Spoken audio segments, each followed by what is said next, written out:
Welcome to new TV Telugu. ఇప్పుడు Telangana top 10 చూద్దాం. ప్రతి ఒక్కరూ సైబర్ నేరాలపై అప్రమత్తంగా ఉండాలని ఎల్ఎండి ఎస్ఐ వివేక్ విద్యార్థులకు సూచించారు. కరీంనగర్ జిల్లా తిమ్మాపూర్ మండల కేంద్రంలో సైబర్ నేరాలు, డ్రగ్స్ తదితర అంశాలపై ఇంజనీరింగ్, డిప్లొమా విద్యార్థులకు అవగాహన కల్పించారు. యువకులు క్రమశిక్షణతో ఉండాలని, చెడు వ్యసనాలకు దూరంగా ఉండి తల్లిదండ్రుల కలలను నెరవేర్చాలన్నారు. ఈ కార్యక్రమంలో ఎస్ఐ వివేక్ తో పాటు పోలీస్ సిబ్బంది తదితరులు పాల్గొన్నారు.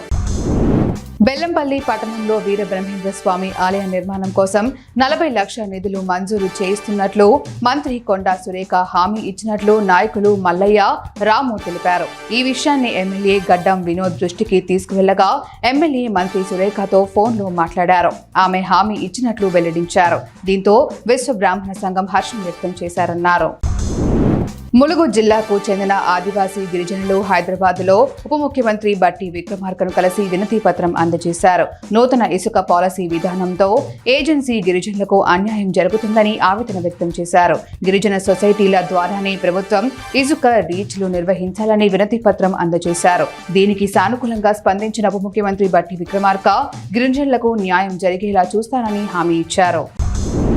తార్నాక నుండి మెట్టుగూడ ప్రధాన రహదారిని ఆనుకొని ఉన్న సైకిల్ ట్రాక్, ఫుట్పాత్ ఆక్రమణలపై చిలకలగూడ ట్రాఫిక్ పోలీసులు చర్యలు చేపట్టారు. ఉన్నతాధికారుల ఆదేశాల మేరకు ఫుట్పాత్ ఆక్రమణలకు తొలగిస్తున్నట్లు ట్రాఫిక్ సిబ్బందులు తెలిపారు. పొట్టకూటి కోసం ఫుట్పాత్ల మీద భోజనం అమ్ముకుంటున్న వారిపై ట్రాఫిక్ పోలీసులు చర్యలు తీసుకోవటం సరికాదని స్ట్రీట్ వెండర్స్ వాపోయారు.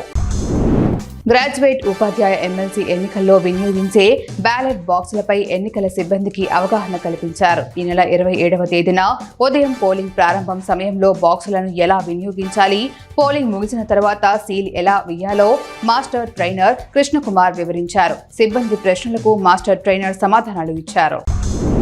తిమ్మాపూర్ మండలం మల్లాపూర్ ప్రాథమిక వ్యవసాయ సహకార సంఘం ముందు యూరియా కోసం రైతులు ఆందోళనకు దిగారు.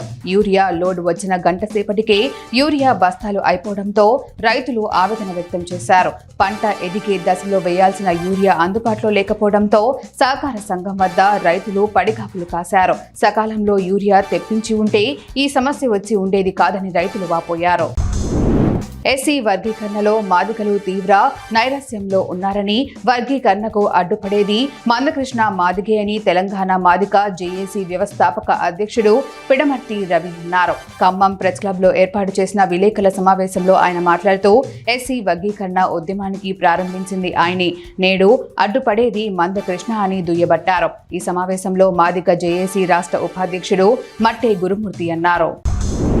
సత్తుపల్లిలోని సింగరేణి సైలో బంకర్ నుంచి వెలువడుతున్న దుమ్ము ధూళితో ప్రజలు ప్రాణాలు కోల్పోతున్నందుకు తక్షణమే మంత్రులు చొరవ చూపి సమస్యను పరిష్కరించాలని బీజేపీ జాతీయ నాయకుడు పొంగులేటి సుధాకర్ రెడ్డి డిమాండ్ చేశారు. సత్తుపల్లిలో దీక్ష శిబిరాన్ని సందర్శించి సంఘీభావం తెలిపి మాట్లాడారు. సైలో బంకర్ సమస్యపై విచారణ జరిపించాలని కేంద్ర మంత్రుల దృష్టికి తీసుకెళ్తామని పొంగులేటి తెలిపారు.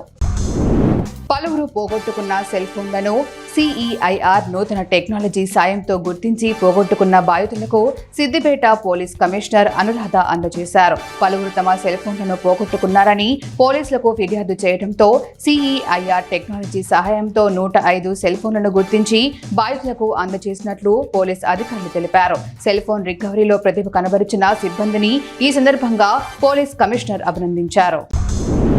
జూలూరుపాడు మండల పరిధిలోని బేతాలపాడు, కరివారిగూడెం గ్రామాల సమీపంలోని పెద్దవాగు దగ్గర నుండి ఎటువంటి అనుమతులు లేకుండా అర్ధరాత్రి 2 జేసీబీలు 6 ట్రాక్టర్లతో ఇసుకను భారీగా తరలిస్తుండటంతో జూలూరుపాడు పోలీసులు దాడులు చేయగా 2 జేసీబీలు 6 ట్రాక్టర్లను పట్టుకొని స్టేషన్కు తరలించారు.